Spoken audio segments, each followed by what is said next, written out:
ಚಾಮರಾಜನಗರದಲ್ಲಿ ಮೂವರ ಮೇಲೆ ಶೂಟೌಟ್ ಪ್ರಕರಣಕ್ಕೆ ಸಂಬಂಧಪಟ್ಟಂತೆ ಕಳ್ಳ ಬೇಟೆ ತಡೆ ಶಿಬಿರಗಳನ್ನು ಧ್ವಂಸ ಮಾಡಿದ್ರಲ್ವಾ, ಅರಣ್ಯಕ್ಕೆ ಬೆಂಕಿ ಇಟ್ಟಿದ್ರಲ್ವಾ, ಹಾಗಾಗಿ ದೂರು ದಾಖಲಾಗಿದೆ. ಈಗ 3 ಪೊಲೀಸರ ತಂಡಗಳನ್ನು ರಚನೆ ಮಾಡಲಾಗಿದೆ. ಆಗಸ್ಟ್ 15ರ ಬೆಳಗ್ಗೆ 7 ಕಳ್ಳ ಬೇಟೆ ತಡೆ ಶಿಬಿರಗಳನ್ನು ಧ್ವಂಸ ಮಾಡಿದರು.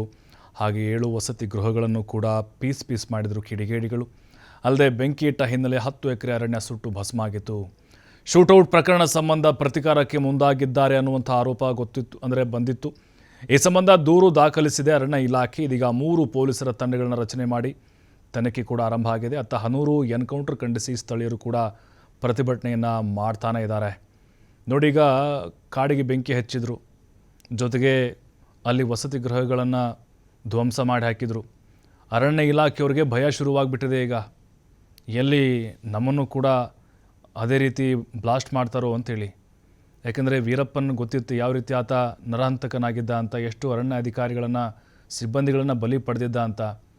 ಆ ರೀತಿ ಏನಾದರೂ ಇವರು ಪ್ರತಿಕಾರ ತೀರಿಸಿಕೊಳ್ತಾರಾ ಅನ್ನೋದು ಈಗ ಅನುಮಾನಗಳು ಕಾಡ್ತಾ ಇದೆ. ಯಾಕೆಂದರೆ 3 ಈ ಎನ್ಕೌಂಟರ್ಗೆ ಸಂಬಂಧಪಟ್ಟಂತೆ ಆ ಭಾಗದಲ್ಲಿ ಬಹಳ ದೊಡ್ಡ ಮಟ್ಟದ ಆಕ್ರೋಶ ಇನ್ನೂ ಕೂಡ ಭುಗಿಲೇಳ್ತಾನೆ ಇದೆ. ಅರಣ್ಯಾಧಿಕಾರಿಗಳ ವಿರುದ್ಧ ಕತ್ತಿ ಮಸಿತಾನೆ ಇದ್ದಾರೆ. ಹಾಗಾಗಿ ಅಲ್ಲಿಯವರು ಸ್ಥಳೀಯರು ಏನಾದರೂ ಈ ರೀತಿ ಕೃತ್ಯವನ್ನು ಮಾಡಿದ್ರಾ, ಅಥವಾ ತಮಿಳುನಾಡಿನಿಂದ ಬಂದು ಈ ರೀತಿಯಾಗಿ ಕೃತ್ಯಗಳನ್ನು ಮಾಡಿ ಮತ್ತೆ ಪರಾರಿ ಆದ್ರ ಅನ್ನೋದು ಕೂಡ ಈಗ ಅನುಮಾನಕ್ಕೆ ಕಾರಣ ಆಗ್ತಾ ಇದೆ. ಎಲ್ಲ ಆಯಾಮದಲ್ಲೂ ಕೂಡ ಪೊಲೀಸರು ತನಿಖೆಯನ್ನು ಶುರು ಮಾಡಿದ್ದಾರೆ.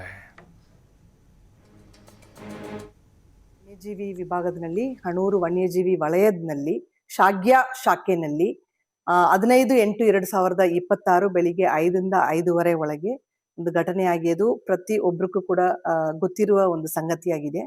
ತದನಂತರ ತಾವು ನೋಡಿದ್ರೆ ನಾವು ಕೂಡ ಒಂದು ಕೌಂಟರ್ ಕಂಪ್ಲೇಂಟ್ ಅನ್ನು ನಮ್ಮ ಪೊಲೀಸ್ ಇಲಾಖೆಯವರಿಗೆ ಇದ್ರ ಬಗ್ಗೆ ಕೊಟ್ಟಿದ್ದೀವಿ.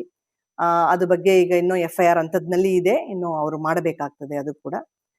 ತದನಂತರ ಏನಾಗಿದೆ ಅಂದ್ರೆ ಕೆಲವರು ನಮ್ಮ ಕಾಡು ಒಳಗಡೆ ನುಗ್ಗಿ ಕೆಲವು ನಮ್ಮ 7 ಆಂಟಿ ಪೋಚಿಂಗ್ ಕ್ಯಾಂಪ್ಸ್ಗಳನ್ನು ಕೂಡ ಧ್ವಂಸ ಮಾಡಿದ್ದಾರೆ. ಮತ್ತೆ ಒಂದು ಅರೌಂಡ್ 9 ಕ್ವಾರ್ಟರ್ಸ್ಗಳನ್ನು ಕೂಡ ಡ್ಯಾಮೇಜ್ ಮಾಡಿದ್ದಾರೆ.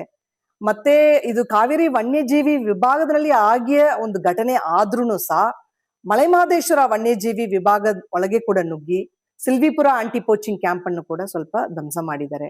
ತದನಂತರ 19/8/2026 ಬೆಳಿಗ್ಗೆ ಒಂದು 4-4:30 ಗಂಟೆ ಹತ್ರ ಫಾರೆಸ್ಟ್ ಫೈರ್ ಕೂಡ ಕೊಟ್ಟಿದ್ದಾರೆ. ಅದರಲ್ಲಿ ನಮ್ದು ಒಂದು 10 ಏಕರ್ ಲ್ಯಾಂಡ್ ಸುಟ್ಟೋಗಿದೆ.